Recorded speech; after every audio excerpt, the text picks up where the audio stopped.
हम सभी स्वतंत्रता तो चाहते हैं लेकिन आंदोलन ना करना पड़े। हम सभी बारिश तो चाहते हैं लेकिन बादल ना गरजे। हम सभी इंद्रधनुष तो देखना चाहते हैं लेकिन बारिश नहीं होनी चाहिए। और हम सभी सफलता तो चाहते हैं लेकिन हम मेहनत ना करना पड़े। क्या ये मुमकिन है? नमस्कार, मैं राजीव मल्होत्रा मोटिवेशनल स्पीकर आपका स्वागत करता हूं। संघर्ष तो करना ही पड़ेगा, मेहनत तो करनी ही पड़ेगी, मेहनत करनी होगी। और किसको करनी होगी? हमें ही करनी होगी। अगर लक्ष्य मेरा है, सपने मेरे हैं, मेहनत भी मुझे ही करनी होगी। इसीलिए अपने लक्ष्य की तरफ ध्यान से देखिए और अपने सपनों के लिए काम करिए। संकट हमेशा आपके लिए एक अवसर लेकर आता है। एक 2 साल की छोटी सी बच्ची जब वो पैदा हुई तब उसके 3 सेंस ऑर्गन्स काम करना बंद कर दिए। वो सुन नहीं सकती थी, वो देख नहीं सकती थी और वो बोल नहीं सकती थी। अब आप सोचिए, एक छोटा सा बच्चा, एक 2 साल की बच्ची जिसके 3 सेंस ऑर्गन काम करना बंद कर दिए, उसका भविष्य क्या होगा? हम चिंतित हो जाते हैं कि आखिर इस बच्चे का क्या होगा, इस बच्चे का भविष्य क्या होगा। हम परेशान हो जाते हैं। पर यह संघर्ष है। संघर्ष को जिसने पार किया है उसी ने सफलता को हासिल किया है। 7 साल की उम्र में उसके जीवन में एक शिक्षक आया और उस शिक्षिका ने उसको सिखाया कि लिप्स रीडिंग कैसे की जाती है, कैसे अपने फीलिंग्स को बताया जाता है और इन 3 सेंस ऑर्गन्स के बगैर भी अपने जज्बातों को दिखाया जाता है। वो देख नहीं सकती, वो सुन नहीं सकती, वो बोल नहीं सकती, पर फिर भी ये बहुत बड़ा एक रोल है जो एक शिक्षक निभा सकता है। 11 साल की उम्र में ही उन्होंने टाइपिंग करना सीख लिया। 11 साल की उम्र में टाइपिंग करना सीख लिया।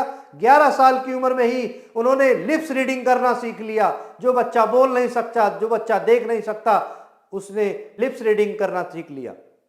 अपने बातों को, अपने जज्बातों को एक्सप्रेस करना सीख लिया। किसके माध्यम से? किसकी सहायता से? एक शिक्षक की सहायता से। और जब उन्होंने ये अपनी एक्सप्रेस करने की क्षमताएं हासिल करी, उन्होंने अपनी शिक्षा पर काम करना शुरू करा। अपनी ग्रेजुएशन डिग्री इसी 3 सेंस ऑर्गन्स के अभावों में हासिल करी। हम सोचते हैं कि हम बहुत गरीब हैं, हमारे पास पैसा नहीं है, मेरे पास कुछ शारीरिक अक्षमताएं हैं जिसकी वजह से मैं पढ़ नहीं पा रहा, जिसकी वजह से मैं अपने सपनों को पूरा नहीं कर पा रहा। वो लड़की मात्र जो 2 साल में जिसके 3 सेंस ऑर्गन्स काम करना बंद कर दिए थे, उसने ग्रेजुएशन की डिग्री हासिल करी। और वो कोई नहीं, वो हेलन केलर है, जिन्होंने 12 किताबें लिखी हैं। जी हाँ, बिल्कुल सही सुन रहे हैं आप, 12 किताबें। हम पूरे स्वस्थ होते हुए भी एक लाइन नहीं लिख पाते, एक वाक्य नहीं लिख पाते, और वो जिसके 3 सेंस ऑर्गन्स काम नहीं कर रहे थे, उसके बाद भी उन्होंने 12 किताबें लिखी।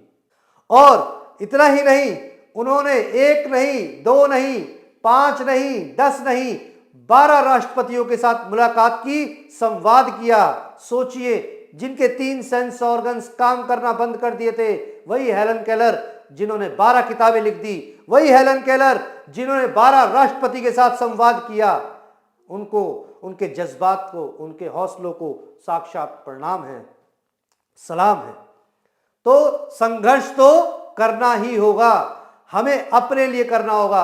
अगर पेट में दर्द मेरे है तो दवाई किसको खानी है? मुझे खानी है। पर हम क्या सोचते हैं? पेट में दर्द मेरे है तो पड़ोसी दवाई खाए। सफलता मुझे चाहिए पर मेहनत कोई और करे। क्या ये मुमकिन है? नहीं, ये मुमकिन कभी नहीं हो सकता।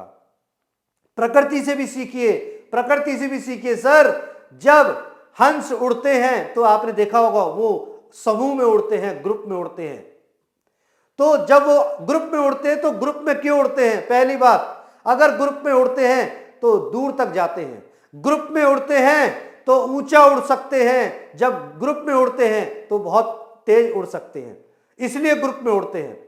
और जो हंस सबसे आगे उड़ रहा होता है, अपने परों को फड़फड़ाता है और जब हवा के थपेड़े उसके ऊपर लगते हैं तो उसके पंखों में जान आती है। ये विपत्तियां ही उसकी संपत्ति बन जाती है जब उसके हवा के थपेड़े उसके पंखों को मजबूत करते हैं। और जब वो हंस आगे उड़ रहा होता है, जब वो थक जाता है, वो अपने पीछे आ जाता है और पीछे वाला हंस जो आखिरी में उड़ रहा होता है वो आगे आ जाता है। इस तरीके से हंस अपने जगह बदलते रहते हैं और सभी के जो पंख हैं वो मजबूत होते चले जाते हैं।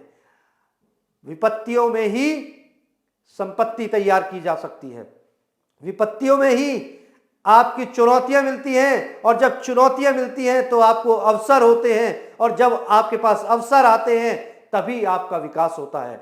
और हम क्या सोचते हैं कि हमारे पास विपत्तियां आ गई है तो अब हमारी सारी जो विकास है वो रुक जाएगा, अब हम कुछ नहीं कर पाएंगे। सर, ये सिर्फ स्टेट ऑफ माइंड है, संघर्ष तो करना ही पड़ेगा। ये प्रकृति ने भी सिखा दिया, एक छोटे से पक्षी हंस ने भी सिखा दिया कि अगर मैं उड़ूंगा नहीं, अगर मैं तेज नहीं दौड़ूंगा तो मेरे पंखों में जान नहीं आएगी।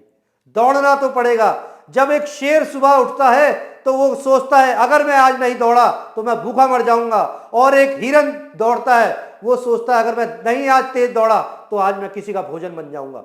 दौड़ना तो पड़ेगा, और दौड़ना हमें ही पड़ेगा, कोई और नहीं दौड़ेगा। हमारे हिस्से की दौड़ हमें स्वयं दौड़नी पड़ेगी।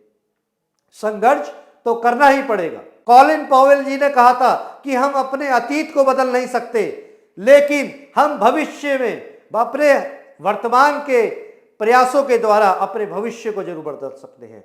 हम अपने भविष्य के हालातों को बदल सकते हैं। कैसे बदल सकते हैं? वर्तमान हालातों में रहकर ही वर्तमान प्रयासों द्वारा हम भविष्य को बदल सकते हैं। ये कॉलिन पॉवेल जी ने कहा था। संघर्ष तो करना ही पड़ेगा।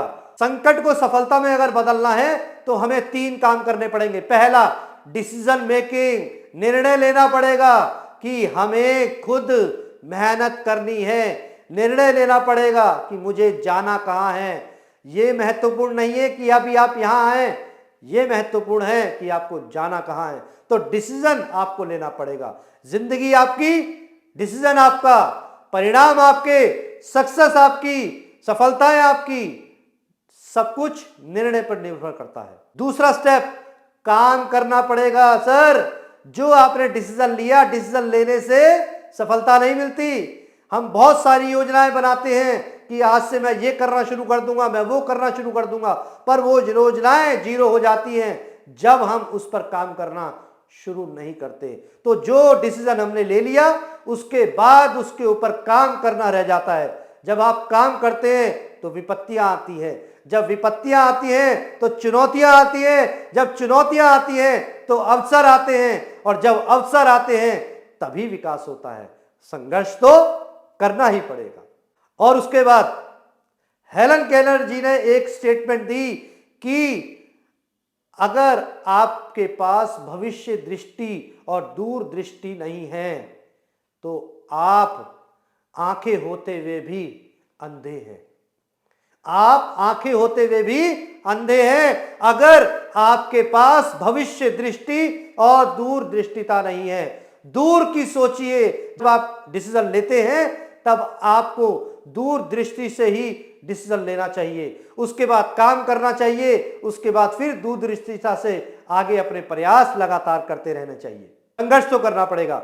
अच्छे पेड़ वही उगते हैं, याद रखिए, अच्छे पेड़ वही उगते हैं जिनकी जड़ें मजबूत होती हैं, और जड़ें उन्हीं की मजबूत होती हैं जो आंधियों और तूफानों का सामना करते हैं। सर, जो आंधियों और तूफानों का सामना करते हैं वो पेड़ उखड़ जाया करते हैं जिन्होंने आंधियों और तूफानों का सामना नहीं किया होता है। तो जितने भी सक्सेसफुल लोग हैं उनकी जीवनी उठा के देख लीजिए, उन सब ने जीरो से हीरो बनने तक, अर्श से लेके फर्श तक अपने प्रयासों द्वारा ही संघर्ष किया है। अपने वर्तमान हालातों में रहकर ही अपने वर्तमान प्रयासों के द्वारा भविष्य को बदला है। संघर्ष तो करना पड़ेगा। अंत में स्वस्थ रहिए, मस्त रहिए और अपने लक्ष्य की तरफ आगे बढ़ते रहिए, संघर्ष करते रहिए। धन्यवाद। आपका दिन मंगलमय हो।